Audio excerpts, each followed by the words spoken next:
Design ഡിലേറ്റിൻ്റെ പുതിയൊരു ക്ലാസ്സിലേക്ക് ഏവർക്കും സ്വാഗതം. നേരത്തെ ഇട്ടിട്ടുള്ള വീഡിയോസ് കാണാത്തവരുണ്ടെങ്കിൽ അത് ഉറപ്പായും കാണണം. എങ്കിലേ നിങ്ങൾക്ക് ബാക്കി പറയുന്ന കാര്യങ്ങളൊക്കെ വ്യക്തമായിട്ട് മനസ്സിലാവും. തയ്യൽ പഠനത്തിൽ ഞാൻ ഏറ്റവും പ്രാധാന്യം കൊടുക്കുന്നത് എൻ്റെ തയ്യൽ പഠനത്തിൻ്റെ അടിത്തറ എന്ന് പറയാവുന്ന ഒന്നാണ് ചുരിദാർ തയ്ക്കാൻ പഠിച്ചത്. അതിനുശേഷമാണ് ഞാൻ ഫാഷൻ ഡിസൈനിങ് കോഴ്സ് വരെ ചെയ്തത്. അവിടെ ചെന്നപ്പോഴാണെങ്കിലോ അളവുകളിൽ മൊത്തം ABCDയുടെ ഒരു കളി തന്നെയായിരുന്നു. പലർക്കും ഒന്നും മനസ്സിലായില്ല. അവിടെയും ഞാൻ പതറാതെ നിന്നെങ്കിൽ, എനിക്ക് മുന്നേറാൻ കഴിഞ്ഞെങ്കിൽ എന്നെ സഹായിച്ചത് ഈ രീതിയിൽ ഞാൻ ചുരിദാർ തയ്ക്കാൻ പഠിച്ചതാണ്. എല്ലാ തരത്തിലുള്ള വസ്ത്രങ്ങളും എനിക്ക് തയ്ക്കണം എന്ന മനസ്സോടുകൂടിയാണ് പലരും തയ്ക്കാൻ പഠിക്കാൻ വരുന്നത്. പക്ഷെ ചുരുങ്ങിയ സമയം കൊണ്ട് അതവർക്ക് സാധ്യമാകില്ല. പലരും പകുതി വഴിയിൽ പഠനം നിർത്തേണ്ടി വരും. അപ്പോഴും അവർക്ക് പ്രധാനപ്പെട്ടതായി ഒന്നും പഠിക്കാൻ കഴിഞ്ഞിട്ടുണ്ടാവില്ല. അവിടെയാണ് ഞാൻ എൻ്റേതായ ഒരു പുതിയ രീതി തിരഞ്ഞെടുത്തത്. എന്നോടൊപ്പം നിങ്ങളും കൂടിയാൽ നിങ്ങൾക്കും പതറാതെ തുണി വെട്ടാനും തയ്ക്കാനും ഒക്കെ കഴിയും. ഈ ചുരിദാർ പഠനം നിങ്ങളെ ചുരിദാർ തയ്ക്കാൻ മാത്രമല്ല, നിങ്ങൾ ഇഷ്ടപ്പെടുന്ന പലതരം വസ്ത്രങ്ങൾ തയ്ക്കാനും നിങ്ങൾക്ക് സാധിക്കും. 100% ഉറപ്പ്. ഇനി നമുക്ക് ക്ലാസ്സിലേക്ക് കിടക്കാം. എല്ലാവരും ഒരു നോട്ട് ബുക്ക് എടുത്തു വെക്കുക. പറയുന്ന പ്രധാനപ്പെട്ട കാര്യങ്ങൾ എഴുതുക. വരച്ചടയാളപ്പെടുത്തേണ്ടത് വരച്ച് തന്നെ അടയാളപ്പെടുത്തി പഠിക്കണമെങ്കിലേ മനസ്സിലാവും. തുണി തയ്ക്കാൻ എടുക്കുമ്പോൾ ആദ്യം അറിഞ്ഞിരിക്കേണ്ട ചില പ്രധാന കാര്യങ്ങളുണ്ട്. അതെന്തൊക്കെയാണെന്ന് നോക്കാം. നമ്മളെപ്പോഴും തുണി തയ്ക്കാൻ എടുക്കുമ്പോൾ തുണി 4ആയിട്ട് മടക്കിയിട്ടിട്ട് വേണം തയ്ക്കാൻ. ആദ്യം തുണി ഇങ്ങനെ എടുത്തിട്ട് അത് 2ആയിട്ട് മടക്കി, പിന്നീട് ഒന്നുകൂടെ മടക്കി. ഇങ്ങനെ മടക്കുമ്പോൾ അത് നിങ്ങൾ മറിച്ച് നോക്കുമ്പോൾ 4 പീസ് ഉണ്ടോ എന്ന് എപ്പോഴും ശ്രദ്ധിക്കണം. തുടക്കമൊക്കെ ആകുമ്പോൾ നിങ്ങൾക്കൊരു സംശയം വരും. എപ്പോഴും നിങ്ങൾ തയ്ക്കുന്നതിന് മുമ്പ് ആ തുണി മടക്കി ഫോൾഡിൻ്റെ എൻഡ് വെച്ച് നോക്കിയിട്ട് ഇങ്ങനെ നോക്കണം. ഇത് 4 പീസ് ഉണ്ടോ എന്ന് ശ്രദ്ധിക്കണം. എന്നിട്ടേ വെട്ടാവുള്ളൂ. ഇവിടെ മുതൽ ഇങ്ങനെ താഴെ വരെയുള്ള അളവാണ് നമ്മൾ തുണിയുടെ നീളം അഥവാ ലെങ്ത്, ഇറക്കം എന്നൊക്കെ പറയുന്നത്. ചുരിദാർ എടുക്കുകയാണെങ്കിൽ ചുരിദാറിൻ്റെ ഈ തോൾ ഭാഗം, ഈ ഷോൾഡർ മുതൽ അതിന് നമുക്ക് എത്ര ഇറക്കം വേണം. ഒരുവിധം ചുരിദാറാകുമ്പോൾ മുട്ടിന് താഴെ വരെ ആയിരിക്കുമല്ലോ. നമുക്ക് എത്രയാണോ ഇറക്കം വേണ്ടത് അതിനോടൊപ്പം നമ്മൾ 1.5 ഇഞ്ച് അധികം ഇടണം. 1/2 ഇഞ്ച് നമ്മൾ മേളിൽ ഷോൾഡർ കൂട്ടി അടിക്കുന്നതിനും 1 ഇഞ്ച് നമ്മൾ താഴെ വശം മടക്കി അടിക്കുന്നതിനുമാണ് എടുക്കേണ്ടത്. അടുത്തത് വീതി അഥവാ വിഡ്ത്ത്. ഇവിടെ മുതൽ ഇവിടം വരെയുള്ള അളവാണ് നമ്മൾ വീതി എന്ന് പറയുന്നത്. വീതിയോടൊപ്പം എപ്പോഴും നമ്മൾ 2 ഇഞ്ച് തയ്യൽ തുമ്പിടണം. കറക്റ്റ് അളവ് എടുക്കത്തില്ലേ, ആ കറക്റ്റ് അളവിൻ്റെ കൂടെ 2 ഇഞ്ച് അധികം ഇടണം. എങ്കിലേ നമ്മൾ തയ്ക്കുമ്പം അതിന് ആ സൈഡിലൂടെ അടിച്ച് നമുക്ക് എടുക്കാൻ പറ്റും. കറക്റ്റ് നമ്മളൊരളവ് എടുത്തു കഴിഞ്ഞാൽ നമുക്കത് ഭയങ്കര ഫിറ്റായിരിക്കും, ഇടാൻ പറ്റില്ല. അതിനെ ഈ അധികം നമ്മൾ തയ്യൽ തുമ്പിടുന്നത്. ഈ ചുരിദാറിലോട്ട് നോക്കൂ. ഇത് ടോട്ടൽ 40 ഇഞ്ചാണെന്ന് കരുതുക. 4ആയിട്ട് മടക്കുമ്പോൾ ഒരു ഭാഗം 10 ഇഞ്ചായിരിക്കും. അതിനോടൊപ്പം നമ്മൾ 2 ഇഞ്ച് അധികം വേണം ഇടാൻ. അതായത് 10 + 2 12 ഇഞ്ച് അടയാളപ്പെടുത്തണം. അടുത്തതാണ് കഴുത്തകലം അല്ലെങ്കിൽ നെക്ക് ഡിസ്റ്റൻസ്. നോർമലായിട്ട് നമ്മളൊരു ചുരിദാർ തയ്ക്കുമ്പം 2 ഇഞ്ചാണ് അടയാളപ്പെടുത്തുന്നത്. അതായത് ഒരു മീഡിയം എക്സലൊക്കെ അളവുകളുള്ളവർ 2 ഇഞ്ച് കഴുത്തകലം എടുത്താൽ മതി.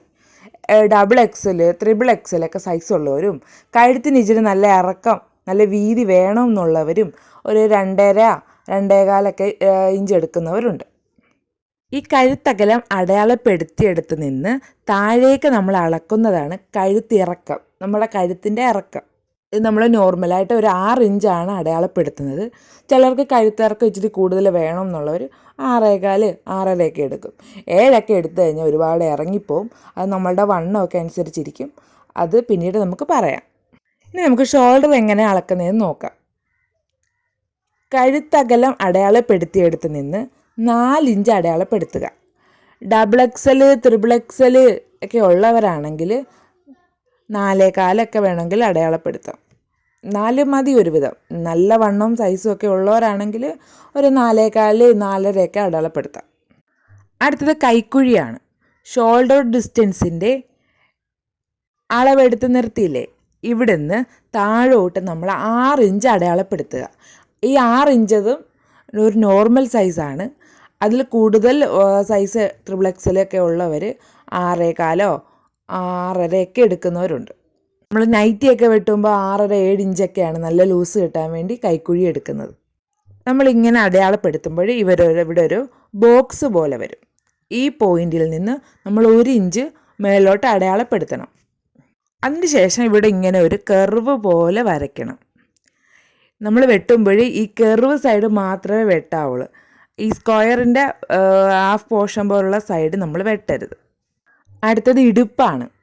അതായത് നമ്മൾ ടോട്ടൽ വണ്ണം അല്ലെങ്കിൽ വീതി എടുത്ത് വെച്ചല്ലോ, അവിടെ നിന്ന് നമ്മൾ താഴോട്ടാണ് ഇടുപ്പ് അടയാളപ്പെടുത്തുന്നത്. പൊതുവേ നമ്മളുടെ ടോട്ടൽ അളവിൽ നിന്നും 1 ഇഞ്ച് ചിലപ്പോൾ ഇടുപ്പ് കുറവായിരിക്കും, നോർമൽ സൈസ്. അല്ലാത്തവർക്ക് വയറൊക്കെ അനുസരിച്ച് അതിൽ വ്യത്യാസം വരും. നമ്മൾ പ്രഗ്നൻസ് ലേഡീസിൻ്റെയൊക്കെ ഉടുപ്പാണ് തയ്ക്കുന്നതെങ്കിൽ നല്ല രീതിയിൽ ഇടുപ്പ് കൂടുതലായിരിക്കും. അന്നേരം നിങ്ങൾ വണ്ണം എടുത്തത് വെച്ച് താഴെ അടയാളപ്പെടുത്തരുത്. അതിൽ 4 ഭാഗം എടുത്തിട്ട് അതിൻ്റെ കൂടെ 2 ഇഞ്ച് അടയാളപ്പെടുത്തിയിട്ട് വേണം പ്രഗ്നൻറ്റ് ലേഡീസിൻ്റെയൊക്കെ ആണെങ്കിൽ ചുരിദാർ തയ്ക്കാൻ.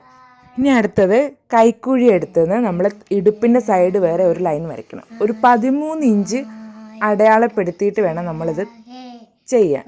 നമ്മളിപ്പോൾ തയ്ക്കാൻ പോകുന്നത് നോർമലി സ്ലിറ്റുള്ള ഒരു ടോപ്പാണ്. അതുകൊണ്ട് തന്നെയാണ് നമ്മൾ ഈ സൈഡ് എടുക്കുന്നതിന് വേണ്ടിയാണ് 13 ഇഞ്ച് എടുക്കാൻ പറയുന്നത്. ഡബിൾ എക്സൽ, ട്രിപ്പിൾ എക്സലൊക്കെ ഉള്ളവരാണെങ്കിൽ ഈ 13 ഇഞ്ചിന് പകരം 14, 15 ഒക്കെ ഇഞ്ച് നമുക്ക് എടുക്കാം. ഇനി നമുക്ക് ടോപ്പിൻ്റെ ബോട്ടം വിഡ്ത്ത് അടയാളപ്പെടുത്താം. അതിന് മൊത്തത്തിൽ നമ്മൾ എടുക്കുന്ന വണ്ണം 10 ആണെങ്കിൽ അത് തന്നെ വേണമെന്നവർക്ക് എടുക്കാം. അല്ലെങ്കിൽ ബോട്ടം നല്ല ഇച്ചിരി വീതി കൂടുതൽ വേണമെന്നുള്ളവർക്ക് 11, 11.5 ഇഞ്ച് നമുക്ക് എടുക്കാം. 12 ഇഞ്ച് വരെ മാക്സിമം എടുക്കാം. 12 ഇഞ്ചൊക്കെ ആകുമ്പോൾ നല്ല വണ്ണമുള്ളവർക്ക് ഒട്ടും വൃത്തികേടില്ലാതെ തന്നെ നമ്മുടെ ടോപ്പിൻ്റെ അടിവശം ഇങ്ങനെ വൃത്തിയായിട്ടിരിക്കും. അടയാളപ്പെടുത്തിയ ഭാഗം മുതൽ നമ്മൾ സ്ലിറ്റിൻ്റെ നേരത്തെ ഒരു സൈഡ് അടയാളപ്പെടുത്തിയില്ലേ, അവിടം വരെ ഇങ്ങനെ നീട്ടി ഒരു ലൈൻ വരയ്ക്കുക. ഇത്രയേ ഉള്ളൂ നമ്മളുടെ കാര്യങ്ങൾ. ചുരിദാർ അളക്കുന്ന രീതി ഇങ്ങനെയാണ്. ഇതിൻ്റെ എല്ലാം ഒറ്റ ഒരു പിക്ചർ ഞാൻ കാണിക്കാം.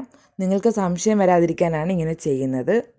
മൊത്തം ഇങ്ങനെ അളന്ന് വരച്ചതിന് ശേഷം നമ്മുടെ കൈക്കുഴിയുടെ ഭാഗം മുതൽ ഈ ഇടുപ്പ് ഭാഗം വരെ ചെറിയൊരു കർവ് ഇങ്ങനെ വരയ്ക്കണം. തയ്ക്കുമ്പോൾ ചുരിദാറിന് നല്ല ഷേപ്പ് വരാൻ ഇത് സാധിക്കും. ഇത്ര അളവുകളെ നമുക്കുള്ളൂ. സ്ലീവ് കട്ട് ചെയ്യുന്ന കാര്യങ്ങളൊക്കെ അടുത്ത ക്ലാസ്സിൽ പറയാം. എല്ലാം കൂടെ പറഞ്ഞാൽ ചിലപ്പോൾ നിങ്ങൾക്ക് പെട്ടെന്ന് മനസ്സിലാവില്ല. Small, medium, XL, double XL തുടങ്ങിയ അളവുകളിൽ പ്രധാന വ്യത്യാസങ്ങളും കട്ടിങ്ങും ഒക്കെ നമുക്ക് അടുത്ത ക്ലാസ്സിൽ പറയാം.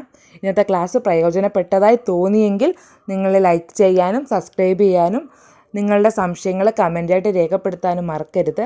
അതുപോലെ തന്നെ നിങ്ങൾക്ക് തയ്യലിനോട് താല്പര്യമുള്ള നിങ്ങളുടെ കൂട്ടുകാരുണ്ടെങ്കിൽ അവർക്കിത് ഷെയർ ചെയ്യാനും മടിക്കരുത്.